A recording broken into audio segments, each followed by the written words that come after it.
Hello, I'm Johnny Vaughan, and with me is Jimmy Brown. JB, Jables, James Brown, he's here. And Gavin Wood, the Woodman. Gavin Wood, the Woodman, he's here. But they're not saying anything, because this is my trail, okay? Because the new Premier League season is just about upon us. And this season, would you believe it? Do you know what? There's an all-new Selco Predictor, which I'll be playing, and you should too. What about you, Jack Bannister? Yes, I'll be playing too, because as a former bookmaker, I'd like to think I'm pretty good at predictions, and everyone who plays the first week will have a great chance to win a great prize, because they'll be into a draw to win a fantastic trip to Las Vegas. That's right, and there's a brand new app. Do you know what? There's a brand new app. A new app. It's new, it's a brand new, it's an app. It's brand new, it's new, it's an app. It's brand new. And you can make it even easier for you and your mates to get involved. So what are you waiting for? Head to talksport.com/predictor right now. Or you can search Selco Predictor in the App Store and download it for free. No, James, no, you've said enough. Yeah, I didn't know they were mates. That's fantastic. They went on holiday together, actually. Jack and Johnny. Wow, that's interesting. Hello everyone out there in Radioland. This is Rodney Marsh, just telling you that the wait for the new Premier League season is just about over, and I have to tell you that this season there's an all-new Selco Predictor, which I'll be playing, and you should too. And just to let you know that everyone, and by everyone I do mean everyone, well, when I say everyone, I mean everyone who registers. So everyone who registers, who plays the first week, and by the first week I mean week 1, i.e. the first week of the season, will be entered into a draw to win a fantastic trip to Las Vegas. And by Las Vegas I mean the city in Nevada, in the middle of the desert. So there's a brand new app as well to make it even easier for you and your mates to get involved. So what are you waiting for, aside for the end of this trail? Just head to talksport.com/predictor right now, or you can search Selco Predictor in the App Store and download it for free. Now when I say free, I mean it doesn't cost you anything. And by that I mean, well, there's no such thing as a free meal. That's what the economist Milton Friedman said, wouldn't it? But when I say for free, that means you don't pay for it at all. So, well, there we are. Thanks, Rob. We might have to leave it there. I did there. A certain amount of hours in the day. But Rodney Marsh there giving us his take on the Selco Predictor. We've got more classic clips to come shortly, but it's great when some of the stars of sport, they're all doing a bit of last-minute Christmas shopping in London, and they've popped in to see us. And some legends of the game. It's great to have them here. Trevor Francis, the former Birmingham City player, England player, Nottingham Forest player. What a legend he was. Trevor, very good afternoon to you, Trevor. Yes, good afternoon, Paul.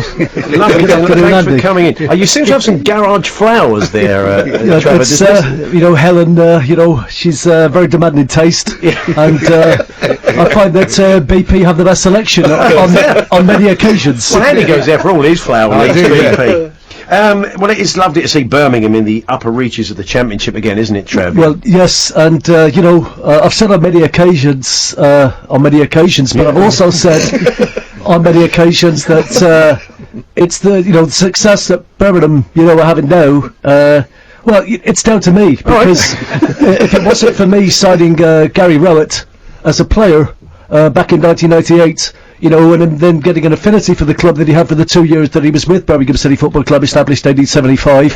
Then he probably wouldn't have come back as manager to be the success that he is. So it's down to me. So all bow and praise Trevor. Oh, okay, fair enough. Can't argue with that. Well, alongside you today, Graham Taylor's here. Graham, lovely to see you, Graham. Merry Christmas to you. Merry Christmas. I've not brought Phil with me today. No, he couldn't make it. He's just busy in the kitchen. I mean, I would have thought when you're shopping with Phil, it'd be quite useful for sort of, confirmation on purchases. Well, we just end up buying two of the same, because it just repeats everything I do. So that's the problem. But what I am doing is sitting here with you. Yeah. But I'm also on the phone for a bit of panic buying whilst I am doing that. Okay. Like you say, it's Christmas Eve. And Graham, because a former they're all in there. very, very much like. What I cannot have is faces like yours around and about. Okay. I cannot have faces like. Go and worry on your own, Roy. Just don't make the rest of us worry. What I'm trying to do is locate an album by a Canadian singer-songwriter called Grimes. You may have heard of. No, I haven't. And I need to speak to the one man that I know who can locate it for me. Hang the shit. Yeah. Grimesman! Yeah. Grimesman! Can you get Archangels for me? Thanks ever so much for that. Carlton! They're losing the shape. It's honestly, it's a trauma. He'll never get over it. Let's bring David O'Leary's here as well. It's always great to see David O'Leary. David, good afternoon to you. Good to see you boys. And Having a big Christmas? Yeah, it's, quiet Christmas, not got a job or anything, so it's boring, really. I mean, I suppose, you never know, David, you'll be looking at what's going on with Remy Gard at Villa Park. Do you feel sorry for him? No.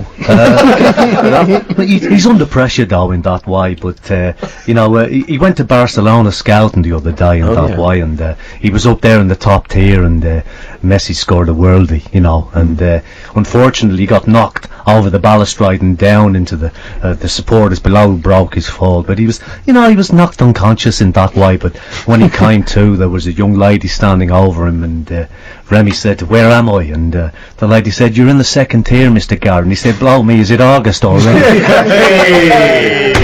He's doing the crack again. Anyway, let's Mick McCarthy's alongside. It's always good to see Mick. No nonsense Yorkshire Christmas, a traditional Yorkshire Christmas, I would imagine, for you, Mick. And what's Santa likely to bring you this year? Sackcloth and ashes. Sackcloth and ashes. That's what I'm used to, both as a Yorkshireman, as you say, and also in terms of the transfer budget at Ipswich Town. I mean, they want automatic promotion, don't they? And with the shirt buttons out, it says MM on my training top here, but that stands for Mick McCarthy, not Mervyn the Flipping Magician. Good old Mick. And one of Andy's favourite match reporter here on TalkSport, John Gwynn, has popped into this. John, I think we actually can cross to him and get an update on the big discount contest between Oxford Street shops and Regent Street shops. John, what's happening? Regent Street 423, Oxford Street 300. It was Andy Ball who stuck on Regent Street looking for a bargain in Banana Republic, and there was an Island Sprouts Christmas jumper for 50% off, and there was Boo straight up to the Express till in a place to pay by card. Regent Street 423, Oxford Street 300. Fantastic. I like that. And look out next year for one of our match reporters and regulars, a man in the North East, Graham Courtney. He's got a new TV format called Silencing Courtney. It's based on the yes-no game, but it does involve you using Graham's trademark sign-off in every sentence, and Graham's just going to tell us a bit more about it. Well, you're absolutely right. It's one of those where you have to finish every sentence with a little suffix. You really do. So, for example, Pappy Cisse, he couldn't drag a bag of cement. He really couldn't. So you might say, are you married? I am. I really am. You'd have to keep doing it. I've been married for 25 years. I really have. Yeah. That's basically what you're going to do. You just get the impression that if you don't get it off pat first time of asking you, you're really in trouble. You really are. There we are. I'll be watching it. It's on ITV. That, of course, was the work of one man, Mr. Ian Danter. Dance, thank you very much. Oh, bless your heart. Thank you. Thank you, men. I've noticed you've worked on that Mick McCarthy. It's the pauses, the long pauses. Absolutely. Is that the key? Because you do when Mick does. Well, that's the element of danger. When it's a long time since I've interviewed him, but when you interviewed him at Wolves, that's when he was on my beat. Yeah. Then you would You'd stand there looking at him, and you'd wait for that next part of the sentence. It really was.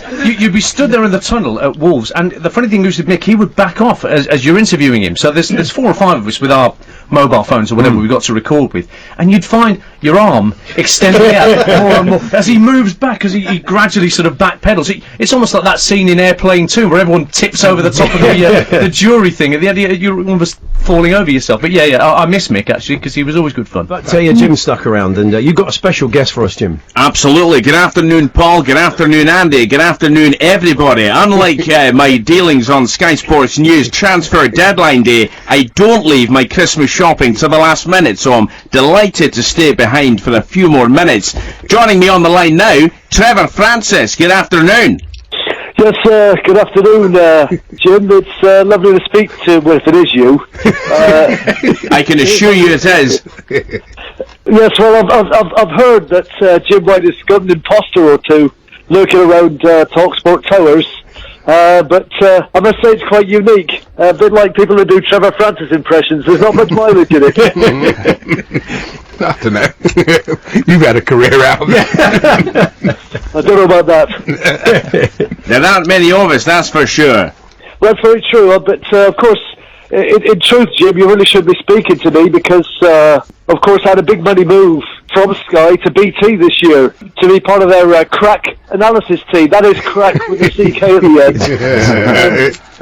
end. Such great analysis as, well, the ball comes over for the right, and Aguero hits it, but it goes over the bar, so it's no goal. That's how in it's almost up there with Michael Owen, but, you know, I can't quite reach his standards yet, but there's plenty of time. Trevor, it's Paul. I wonder what you got planned for Christmas. Laughing at Birmingham City mainly. You know, I mean, at least now that all this Rowett and Zola nonsense, you know, was dominating the headlines, it makes people conveniently forget how rubbish I was in playoff semi-finals with the club. So anything that, you know, dismisses that particular memory from people's minds can only be a good thing. Are you a turkey or a goose man, Trev? Just anything to, you know, loosen the nasal passages. I find the brandy butter's very good for that. Well done, Trevor. Thank you very much. Thank you, Jim, and thank you, Trevor. Merry Christmas, everybody. A former England manager joining us now. Not Sam Allardyce, but Graham Taylor. Good afternoon, Graham. Very good afternoon to you, Paul, and Andy, and the listeners on this very festive occasion. Indeed, Graham. Certainly is, Graham. So what's Christmas like for you, Graham? What are you planning? This is a very important Christmas for me, particularly, Paul, because I do have to make a very special appeal this year on behalf of Impressionists who don't have enough voices to go around this Christmas. Now, you see, what can happen is, you see, just £2 can go towards getting a broadband line installed at these people's houses. So what they can then do is they can watch YouTube clips of other more up-to-date impressions, and frankly, what they can then do is improve their act. Isn't that right, Phil? Improve their act, Paul. Sure. I've just been told that we've raised enough to get broadband installed at Ian Danter's house, so we can get the man to put the lines in. Linesman. Now,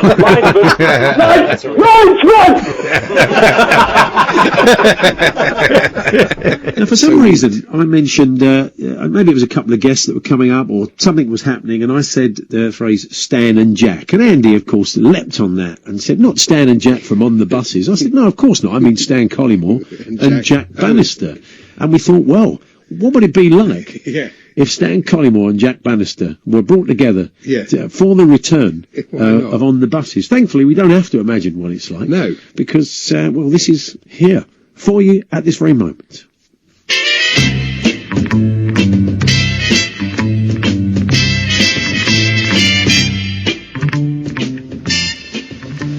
Now here we are, Stan, about to set off on the 55 service. After a long delay in getting underway this morning, a lot of cloud cover still persisting, but that's just the diesel fumes here in the depot, and how none of us have keeled over because of the combination of carbon monoxide and 20 roll-ups a day, well, goodness only knows it. You got your ticket machine there, Stan?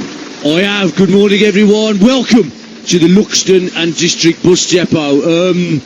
But I'm not happy, Jack, and I'll tell you why. It's these fare increases. I've been banging on about bus ticket pricing on this show for years. To get on at, say, Braintree and travel to, say, Chelmsford used to be 3 and 6. Now that we've gone decimal, the prices have suddenly rocketed to 35 pence. All I'm saying is 20 is plenty. How are we going to have buses that are full upstairs and downstairs with more you, less me, if the man in the street is being priced out so much that he remains the man on the street? It's wrong. Well, hear to that, and you mentioned Chelmsford there, and I'll bet that Geraint Jones will still be thinking that 20 would have been plenty when playing for Kent against Essex in 2002, when he needlessly gave his wicket away on 19 with a hopeless drive to short extra cover, and Ronnie Irani, who was definitely there fielding and not at Old Trafford at the same time. And Oh, hang about, Jack. Look lively. It's Inspector Beaky. I'll get you, Bannister. No question about it.